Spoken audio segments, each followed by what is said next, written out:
Okay, so this video is to help you complete notes on pages 36 and part of 37.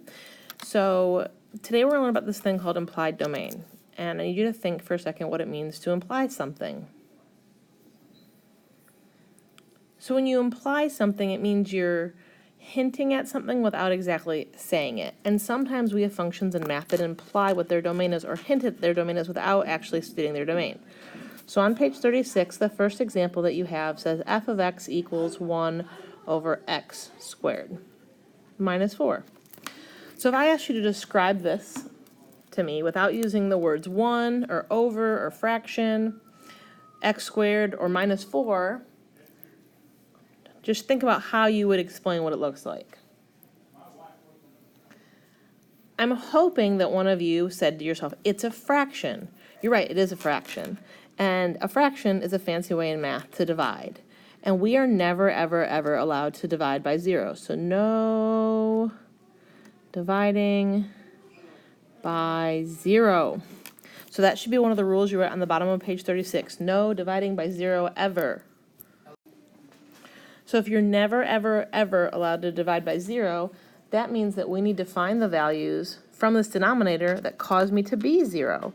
So let's do that. I'm going to take my denominator right here, and I'm going to say x squared minus 4 cannot equal 0 ever. So I'm going to add my 4 over. I'm going to square root both sides. And because I am putting a square root on the paper, I'm going to make sure I take care of my plus and minus. So now you should have written that x equals plus or minus 2, not just 2, plus or minus 2. So that means that my x cannot ever, ever, ever equal plus or minus 2. So if I don't want to write the domain for this function, what it implied to me, the domain of this function would be negative infinity, comma, negative 2, union, negative 2 to 2. And then I'm going to jump one more time and go from 2 to infinity. And that is the domain that was implied by this function. So let's try another one. So this problem says, and this one's a little bit simpler, it says that I have f, some function, and it says that it's negative 3 comma 0, negative 1 comma 4, 0 comma 2, and 4 comma negative 1. This one, and I'm using air quotes right now, is implied. This is like when your parent or your aunt or uncle or an adult in your life says, sure, that's a great idea, you should do that. And they're being very sarcastic with you because this is quote unquote implied blatantly that my domain is simply comprised of the x values that I've been given. So my domain for this function is blatantly negative 3, negative 1, 0, and 4. So another rule that you could write at the bottom, this necessarily maybe isn't a rule, but underneath number 3 you could write, sometimes the domain isn't so implied but directly given, because in this case the domain was exactly and only the x's that I was told.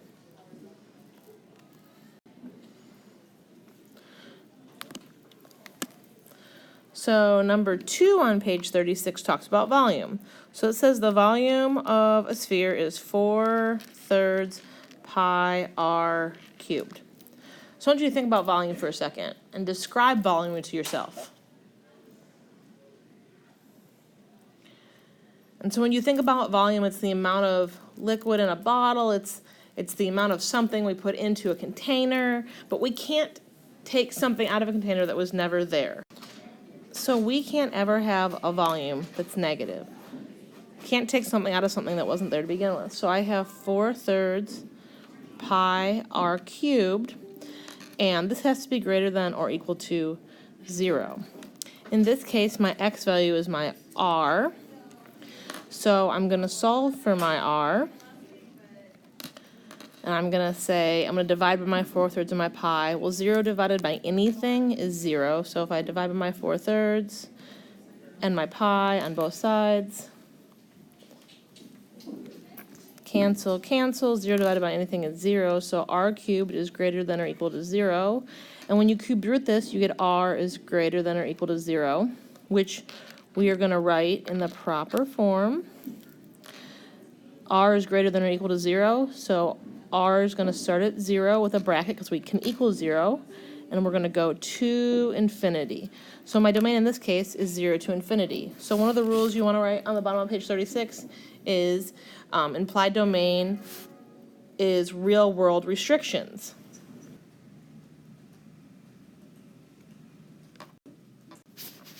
Okay, the last problem on page 36 might be the trickiest. So the last problem says that I have a function h of x, and it equals the square root of 4 minus x squared. And although we can take the square root of a negative number, we really don't want to, because I'm not sure you want your friend I to come back around right now.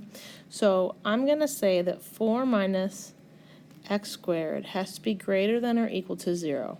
I can square root 0, but I just don't want it to be negative.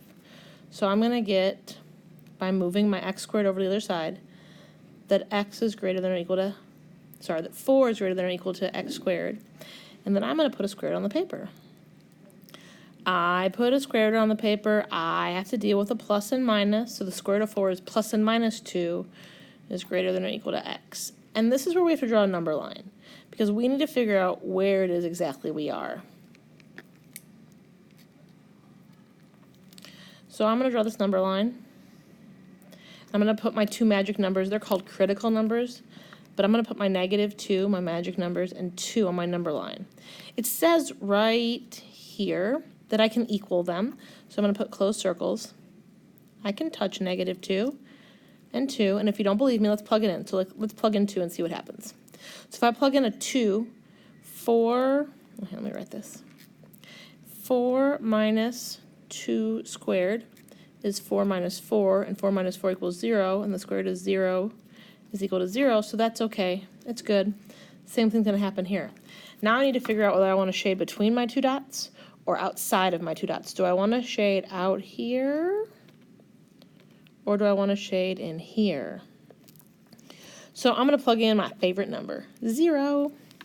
So 4 minus 0 squared, and the square root, is going to equal the square root of 4, which gets me plus or minus 2, which works. It's good. So that means I want to shade in here, because that's where my 0 was that worked. If you had gone out here and you had picked, I don't know, -3, we would have had the square root of 4 minus -3 squared.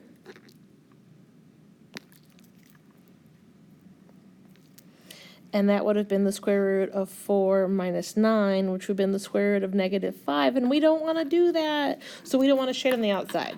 So my answer, this shading that I'm boxing in red right here, this is my answer. This is my implied domain for this problem. My implied domain is I can touch -2, comma, I can touch 2, and everything in between. So that's my implied domain for this problem. So the last rule on the bottom of page 36 should be that we only want to square root things that are equal to 0 and bigger.